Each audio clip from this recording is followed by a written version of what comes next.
Wake up the whole world. Now is the high time to awake out of sleep. Today I'm gonna show you the seed of the new world order and also the mark of the beast that they already have. All they have to do is enforcing their law.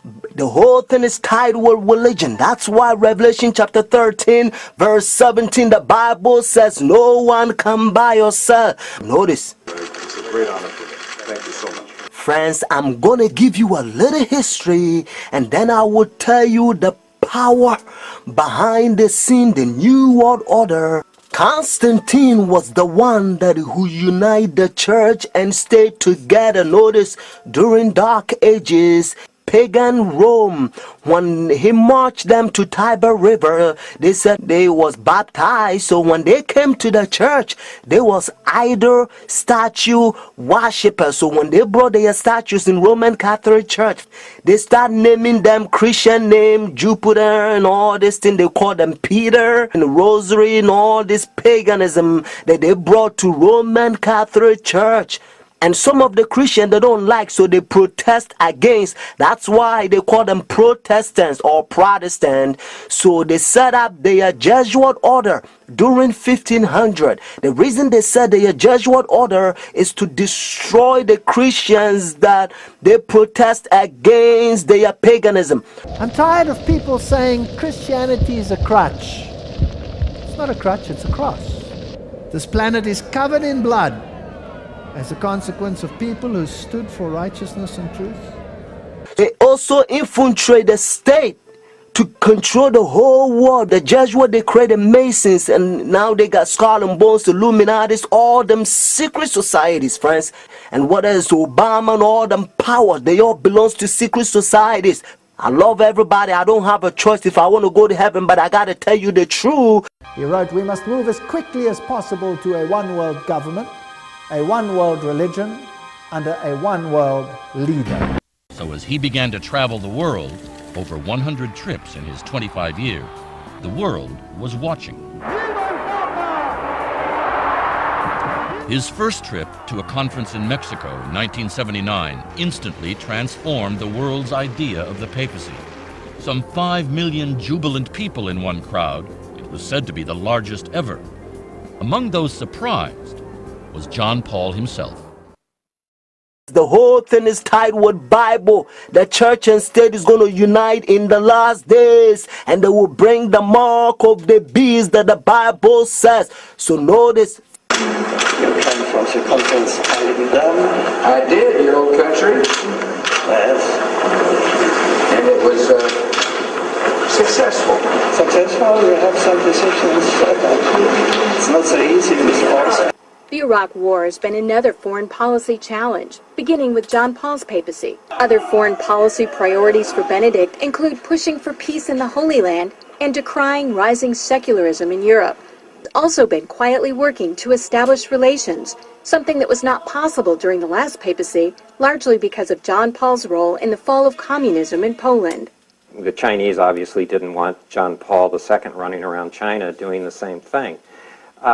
Pope Benedict is not that kind of a threat to China. Most of the time, in places around the world, Vatican diplomats work outside the spotlight, where experts say they often have an advantage. Some question how much government leaders of today truly listen to what the Pope has to say. And that, observers say, is a moral authority that can't be measured by economic strength or military divisions. A moral authority Benedict hopes to draw upon when meeting with U.S. officials and speaking before the United Nations. I'm Kim Lawton in Washington. Now we can see a new world coming into view. A world in which there is a very real prospect of a new world order.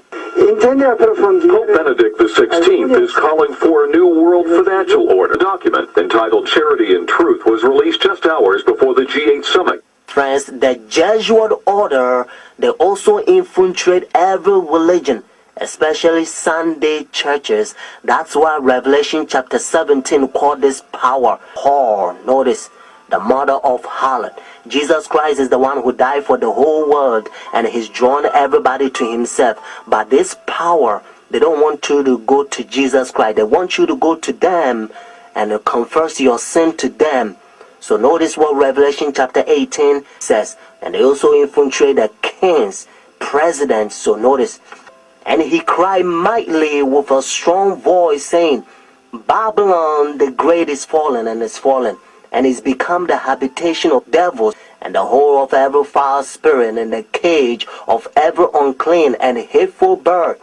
For all nations have drunk of the wine of her fornications. And notice, and the kings of the earth have committed fornication with her. Friends, now I'm going to tell you their mark. Notice this power, the mark of the beast.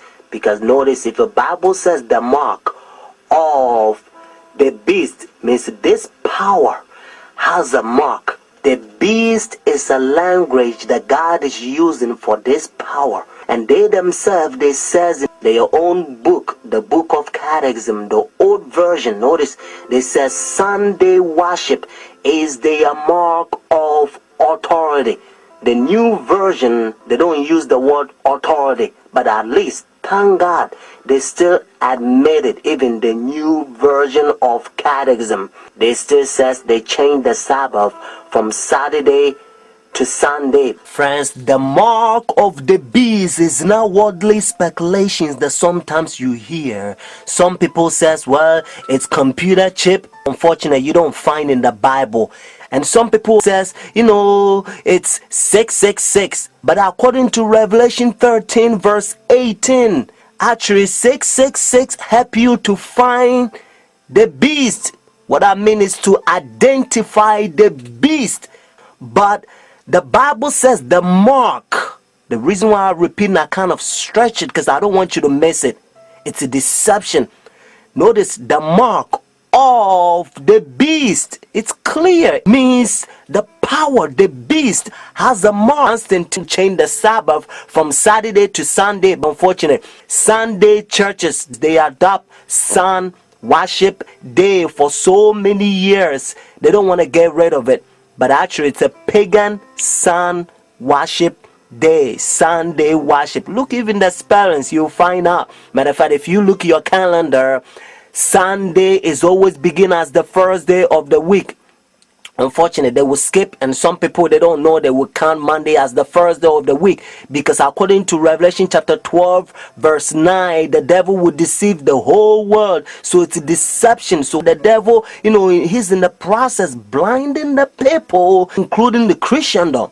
Friends, if you go to church Sunday, notice the first day church, now you don't have the mark of the beast according to Revelation 14 and 13 unless the law it's enforced. That's why now you hear different country, they try to forcing the people to now sell or do anything on Sunday because they try to enforce the law. But according to Bible, notice United States is the one who's going to cause the whole world to worship the beast. Their sun worship day means Sunday worship according to Revelation 13. So whenever United States enforce the law, then every country also going to enforce, because they control the whole world. Every president on the Roman Catholic Church. When our founders declared a new order of the ages, they were acting on an ancient hope that is meant to be fulfilled. And now, because they control every president in every country, they a new world order.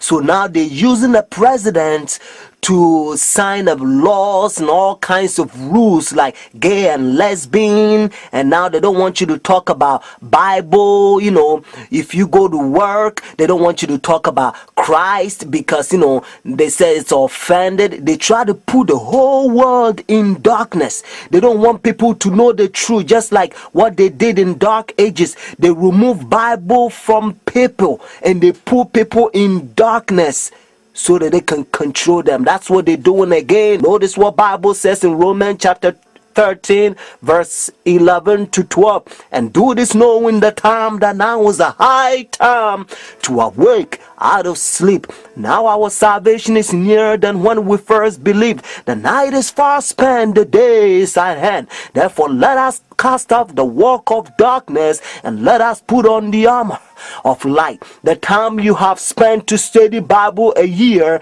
now you have to do it couple months. It's time to pray more and talk less. Friends, Jesus Christ is coming for the church without spot or wrinkle. Watch this.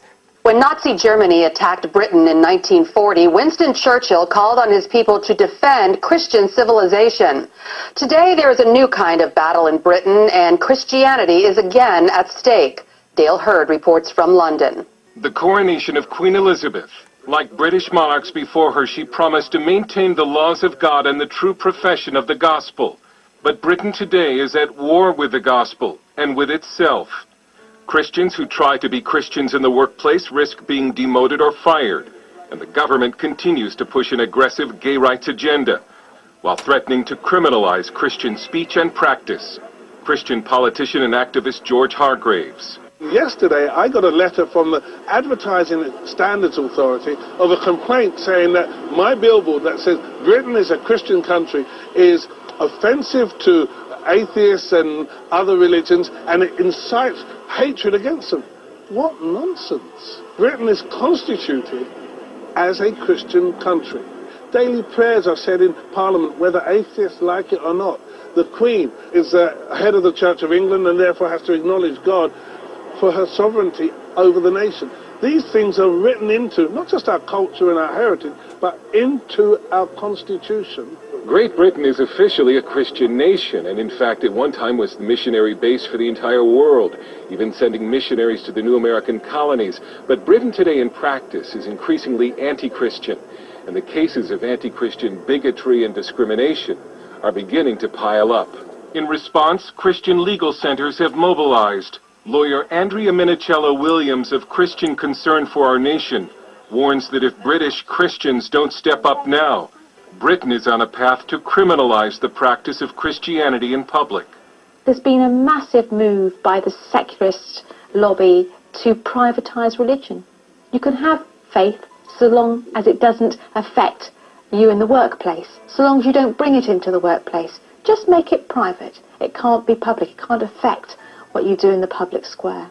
Christian Kwabena Pete was forced to attend homosexual sensitivity training at work, administered by a lesbian. One of the things that she said was when she asked the question, what makes you all think that to be heterosexual is natural? At which point I walked out. He then wrote a letter to the sensitivity trainer explaining the Bible's position on homosexuality, and that God loved her and he loved her. He was suspended. They said that by me telling them about the Word of God, it's constituted harassment and intimidation. Kwabena was just recently reinstated. Cases like Kwabena's are repeated over and over in Britain. Doctors, nurses, adoptive parents, deemed unfit because of their Christian beliefs. Christians are told not to speak about God in the workplace, or they're punished for offending homosexuals or Muslims. Now the British government wants to pass a new equality bill that would force churches to hire practicing homosexuals or transsexuals. Christian lawyer Paul Diamond has been very successful in fighting Christian discrimination cases in the courts. In the United Kingdom, the homosexual agenda is militant, and they've been arresting Christians, jailing Christians for hate crimes, shutting off grants, constant litigation with the government, constant aggression. There's no live and let live. Your Christian values are wicked and evil, and that's what they want everybody to believe. That sounds like a BBC program which portrayed a violent Christian beheading a Muslim. Britain's government TV has also put a Muslim in charge of all of its religious programming. Islam continues to advance in the UK in large part because the government and media give it almost a protected status, while essentially persecuting its own state religion, Christianity. Many believe the architect of Britain's new anti-Christian culture was former Prime Minister Tony Blair, who championed gay rights. And during our interviews with Minicello Williams and Diamond, they both offered the same warning to American Christians, that any anti-life or hate crimes legislation under the Obama administration will erode America's Christian base. This is all coming to America. If you liberalize the laws, as President Obama has done. You know who Obama reminds every British person of? Tony Blair. charming, persuasive, convincing, appearance of moderation, and then shoved all the Judeo-Christian values down, saying he was a Christian as he did it. So we know what's going to happen in America. We know what's going to happen to your 40% church attendance. It isn't 40%, it's going to be 20%. When the federal and state government starts saying, if you criticize homosexuality, the hate crime laws will apply to you Christians. Dale Hurd, CBN News, London. Friends, the Bible said that darkness covered the earth and gross darkness the people. One of the things that this Babylon, the Bible also says in 2 Thessalonians chapter 2, if you get time, read it, because that's how you're going to know that this power is the Antichrist, because this is the doctrine, the old time, dark ages, the reformers, they used to preach, and they point to this power, Antichrist, but now you don't hear no more. One of the things that they're doing is they infiltrate almost every system, so they're using so-called movie stars, or famous, so to speak, and they train them how they can dress short shirts. And whenever they do that, because they know that if they wear any kind of shirt, the world is going to copy, and they're going to dress like them. So they come up with all kinds of Babylon pagan short shirt, half naked dress. The devil's binding the world together to receive the mark of the beast. And now the senses of rational being has become so confused that they cannot be trusted to make a right decision. They don't know how they dressed. They don't know how to eat. That's why Revelation chapter 18, God help us to understand that this world, this earth has become demonic. The hateful bird, ever unclean. This Babylon religion, confusion, true mixed with liar. When they front of the camera, they pretend like humble people. Hypnosis, they hypnotizing the world. The Antichrist hiding in plain sight. The Bible called this system the mystery. It's a mystery for a lot of people. And according to Revelation chapter 13, the whole world will wonder after the beast. Whenever this power, they force the mark of the beast, the world is going to be wonder. They're going to be like, we thought they are humble, smooth walking, good people.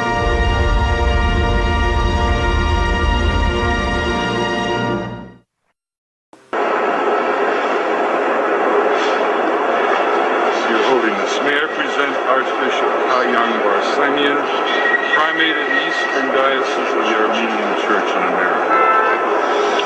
According to ecumenical protocol, the Eastern Orthodox would be first in order, as they are, of course, first in priority in the Catholic Church's ecumenical responsibility. May I present Archbishop Yichen Akachi, the legate and ecumenical officer of the Eastern Diocese of the Armenian Church in America and president of the National Council of Churches in the United States. Holiness, may I present Reverend Dr. Donald McCoy, representing the presiding Bishop Mark Hansen of the Evangelical Lutheran Church in America. Holiness, may I present Bishop Jeremiah J. Park, Bishop of the New York Annual Conference of the United Methodist Church. Your Holiness, may I present Reverend Wesley Granberg Michelson, the General Secretary of the Reformed Church in America. Your Holiness, may I present Reverend Dr. Clifton Kirkpatrick, the stated clerk of the General Assembly of the Presbyterian Church in the United States. Your Holiness, may I present Reverend Dr. William J. Shaw, President of the National Baptist Convention, United States.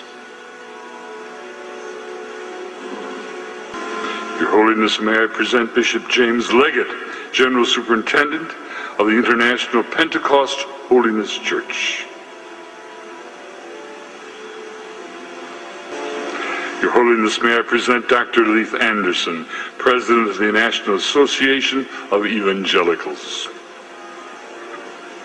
Your Your Holiness, may I present Bishop David H. Benke, President of the Atlantic District of the Lutheran Church, Missouri Synod.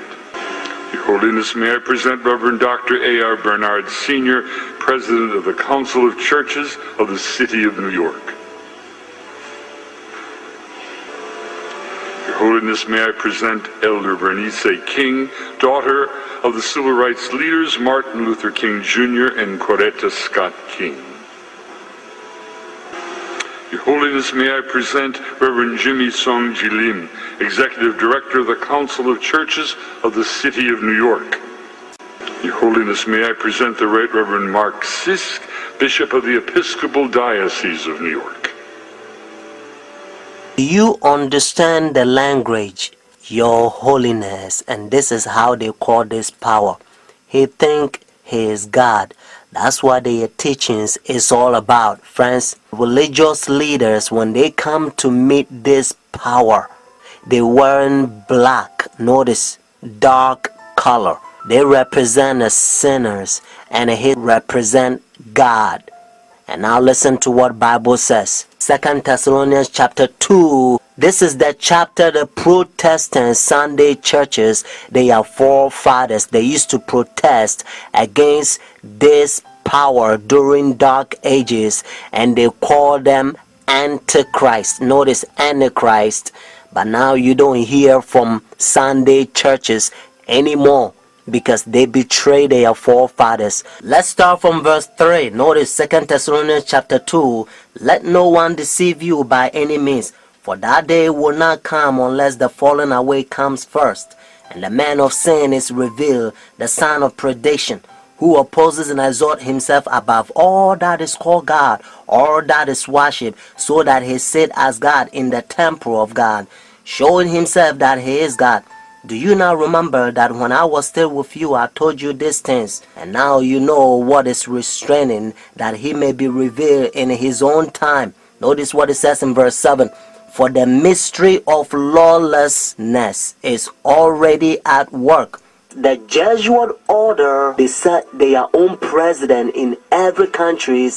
They also create democracy and United Nations, how they can finish the new world order. And if your president don't submit to their rules and give their power to them, they will pretend like you have a new weapons, and they will take you, they will set another president that will submit to their rules so that they can finish the new world order.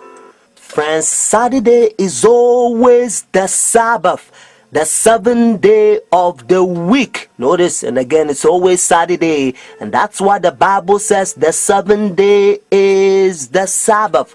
Jewish nation, even though I'm not Jewish, they still keep the Sabbath Saturday. And also encyclopedia, you will find it even different language. If you speak Spanish, Sábado means Saturday. You can also find in the Bible, according to Genesis chapter 2, verse 2 to 3, you're going to find out that God created heaven and the earth 6 days, and the seventh day he rested, and that seventh day it's Saturday. And then Jesus Christ, remember, when Adam and Eve they sinned, Jesus Christ came to redeem our soul, and he finished his work 6 days, Friday afternoon. Remember, that's why they call it Easter Friday or Good Friday. It says it is finished Friday, and then he rested Saturday, just like he rested Genesis chapter 2 verses 1 to 3. And Sunday, the early day in the morning, you will find in the book of Luke chapter 24 verses 1 to 3. You will also find in Luke chapter 23 verses 50 to 56. The seventh day is always Saturday. Until Constantine 321, he changed it from Saturday to his own pagan sun creation worship day. The devil behind the scene. You are about to see the power. God is going to fill us with his outpouring, just like he did it for the first century, the apostle church. And then we're going to go forward and preach the loud cry, the third angel's message. We're going to protest against their pagan sun worship day, means their Sunday worship.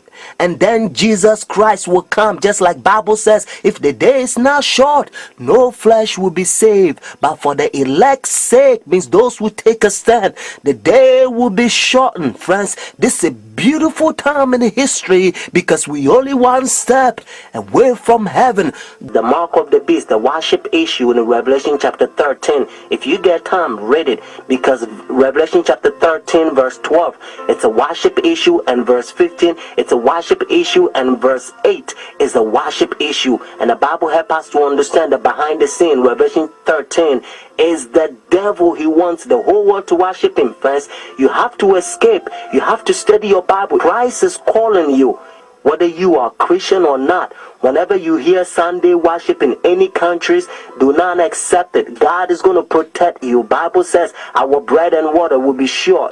Your Holiness, on behalf of all of us gathered here today, indeed on behalf of all the people of our beloved nation, we welcome you back to America. When a Catholic Jesuit learns Sunday churches, their doctrine, and Vatican II, when they infiltrate their churches, and they draw all their churches to so-called the mother of the church, because they know their doctrine and they can answer questions and preach. So the members of the Sunday churches, they think all the pastors are faithful pastors. So now it's all about my pastor says, my pastor says, my pastor says. And this is the crying that a lot of times you hear from them. Instead of them to study to show thyself approved, just like Bible says, they're making flesh their right arm.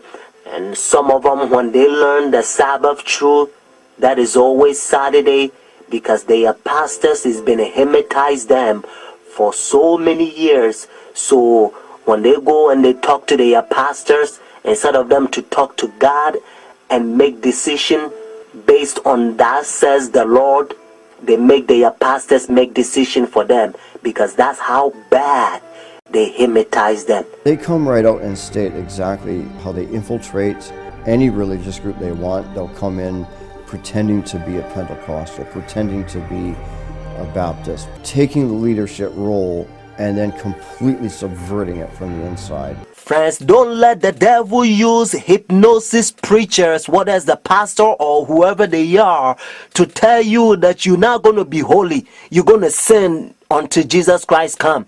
That's doctrines of the devils. When God says, be you holy because I'm holy.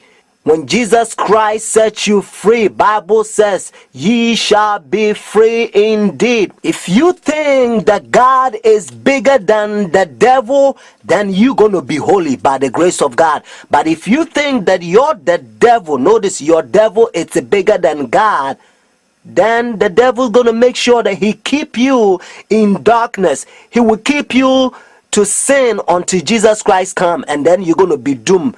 Friends, God, his creation power. Genesis, when God said, let there be light, and there was light. So when God said be, means his creation power. You can be holy by the grace of God. This is the old gospel, and now the devil's using hypnosis pastors. All they want is money, riding Mercedes and all kinds of expensive vehicles. They fail to be a Bible Christian. Christ is calling a humble instrument. Time to take a stand. Forget yourself. Don't look for what's in it for you. It's time to look for what's in it for God. That's how apostles and disciples they live. In the first century, Jesus Christ is coming for the remnant church, means left over. Our character, our lifestyle is going to be like the first century, the church that Jesus Christ set up. Christ is coming. Believe that you're going to be holy. He's going to help you. It depends how you program yourself. If you are watching a Jesuit, Hollywood, worldly program, so-called television program, then the devil's gonna use those pagans or infidels to preach you, and you're gonna be in darkness until Jesus Christ comes. No one need say that his case is hopeless, that he can't live the life of a Christian. Ample provision is made by the death of Christ for every soul. Jesus is our ever-present help in time of need. Only call upon him in faith, and he has promised to hear and answer your petitions. Oh, for living, active faith. We need it. We must have it, or we shall fade and fail in the day of trial. The darkness that will then rest upon our path must not discourage us or drive us to despair. It is now that we must keep ourselves and our children unspotted from the world. It is now that we must wash our robes of character and make them white in the blood of the Lamb. It is now that we must overcome pride, passion, and spiritual slothfulness. It is now that we must awake and make determined effort for symmetry of character. Today, if you will hear his voice, harden not your hearts. We are in a most trying position, waiting, watching for our Lord's appearing. The world is in darkness. But ye, brethren, says Paul, are not in darkness, that day should overtake you. What are you doing, brethren, in the great work of preparation? Those who are uniting with the world are receiving the worldly mold and preparing for the mark of the beast. Those who are distrustful of self, who are humbling themselves before God and purifying their souls by obeying the truth, these are receiving the heavenly mold and preparing for the seal of God in their foreheads. Now is the time to prepare. The seal of God will never be placed upon the forehead of an impure man or woman. It will never be placed upon the forehead of the ambitious, world-loving man or woman. It will never be placed upon the forehead of men or women of false tongues or deceitful hearts. All who receive the seal must be without spot before God, candidates for heaven.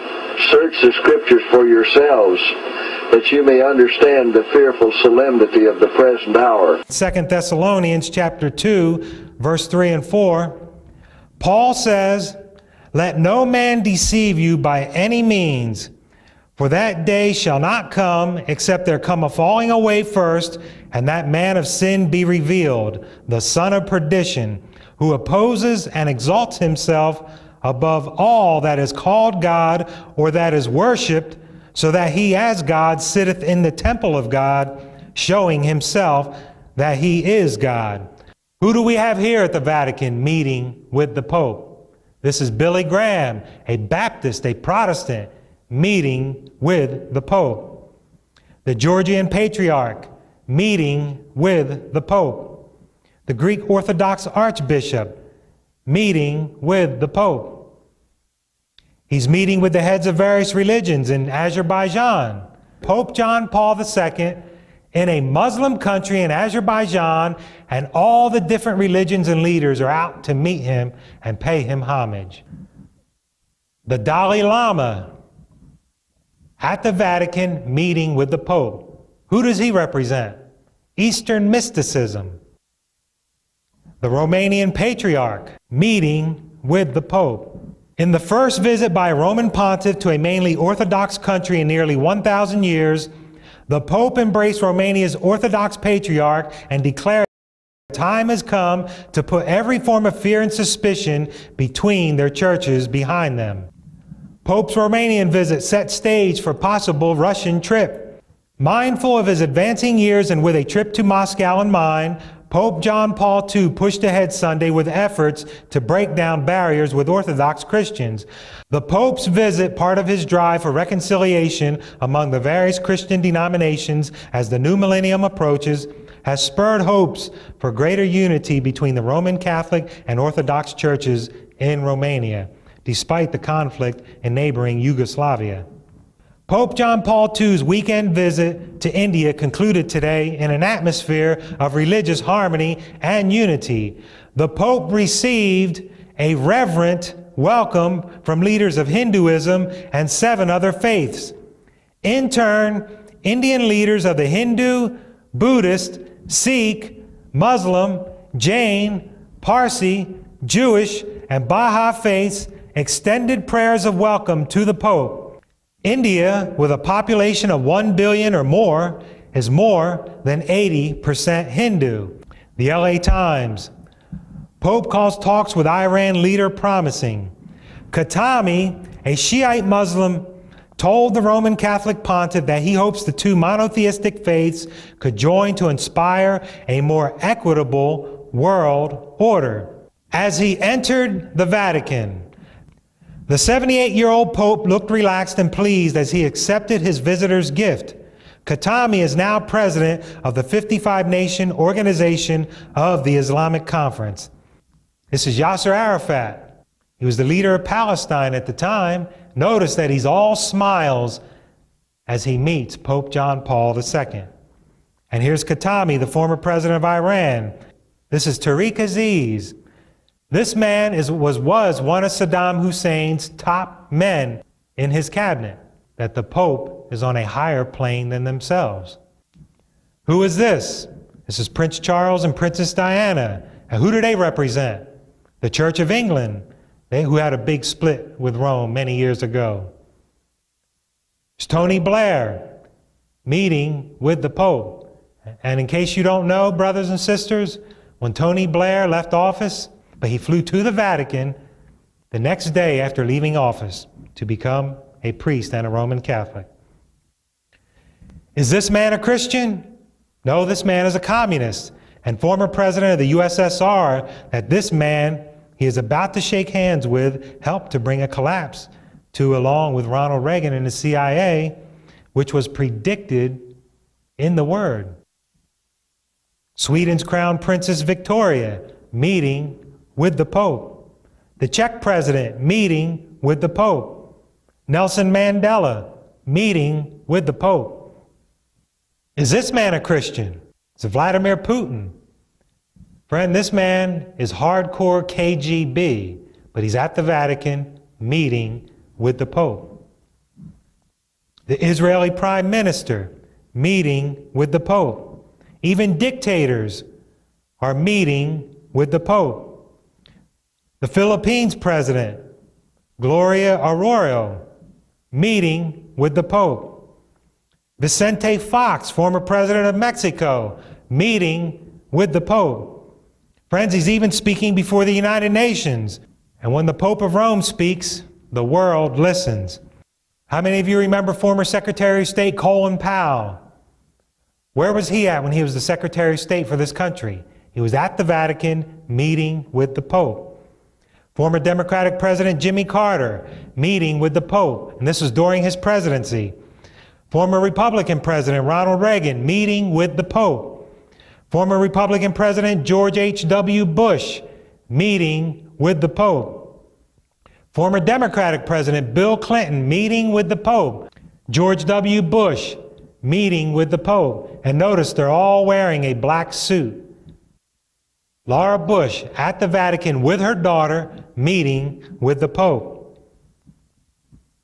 Nancy Pelosi, she's about ready to kiss the hand of Pope Benedict XVI when he made an appearance here in the United States, April of 2008. Rome's reaction to the Constitution of the United States, of course, was not favorable because the whole papal system was built on the union of church and state. As our president talks about how we want to bring democracy to all these countries of the world.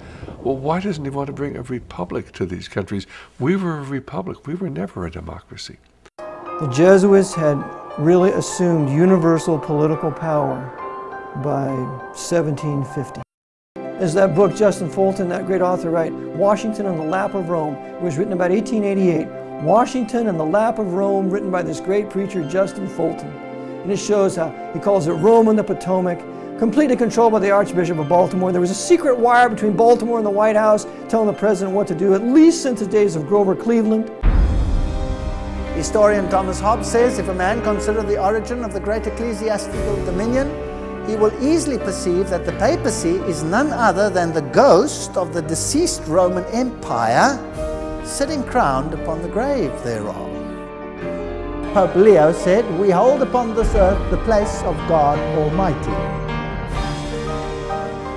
Some have come to the conclusion that Rome has changed, that she has repented of her bloody megalomaniac past. But these evidences revealed in the very current acts and views of this system should send a clear signal to the world that Rome never changes. America was founded as a Christian nation, but it was also founded as an occult nation. And there have always been two parallel forces here in America. One the Christian, one the occult, dating back into the 1600s. And until you understand that, you can't understand anything going on in the world today. So the Pope, because he believes he's God on earth, he always dresses in white. And that's why every political visitor to the Pope always dresses in black. The Orthodox, the Muslims, the Eastern religions, sun worship, Zoroastrianism, all of them bowed down to him. Friends, whenever they enforce their sun worship day, Sunday worship, whenever the law is enforced in your country, do not accept it. The mark of the beast in their forehead, symbolic in Revelation, your forehead means your decision. And also when Revelation says their right hand means your action will follow your decision once you accept their sun worship day, when it's an enforced Sunday worship. Friends, take a stand. Christ is coming. He loved you so much so that when he was on the cross, Jesus Christ says, I thirst. So whenever you're in temptation, remember when he says, I thirst because of you and I. Order The Great Controversy. Notice the book, The Great Controversy, because it's preparation. It will prepare you by the grace of God.